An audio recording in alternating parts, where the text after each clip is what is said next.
It has been about 1.5 months since the 26-year-old Sharon Otieno was abducted and her lifeless body found in a thicket in Oyugis.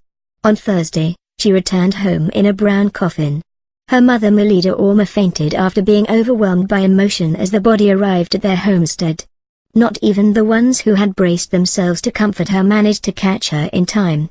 She jumped several times, yelling, her body shaking in sorrow before collapsing. For more than an hour, relatives tried to make her regain consciousness. Not even the heavy rain that pounded the area could keep the mourners away. To them, nothing mattered than mourning their daughter. Mr. Douglas Otieno, Ms. Otieno's father, was composed and walked around his compound quietly.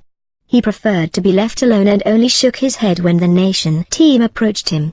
The Rongo University student's body arrived at their Maga home at 4 p.m. Friends, relatives and other mourners had traveled for over 50 kilometers to M25 International Kenya Hospital mortuary in Mbita constituency to pick the body. The body was transferred from Rajaniyo Level 4 Hospital in Oyugis over security concerns about a month ago. This is heavy for us. We will bury our daughter, but nothing will make us forget this pain. Every time I view her body and see what her killers did, it angers me. They were merciless, he said at the mortuary.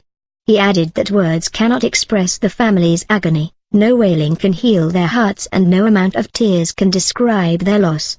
In accordance with Luo traditions, Ms. Otieno's body was brought home for an overnight stay and will be buried at her grandfather's homestead, next to the grave where her fetus was buried. Mr. Otieno had earlier said the decision to finally prepare for the burial was informed by the belief that their daughter will get justice. We have seen suspects connected to her murder arraigned in court. We are happy with the investigations so far and believe her killers will pay for their crimes, he said. The family had vowed not to bury Ms. Otieno until her killers are brought to book. Her 7-month-old fetus was buried 3 weeks ago. Key suspects in the murder, Migori Governor Okotho Bodo, his personal assistant Michael Juma Oyomo and Migori County Assembly Clerk Caspar Bayero, have denied murdering Sharon and her unborn child in early September. They are still detained awaiting determination of their bail application whose hearing was set for October 24.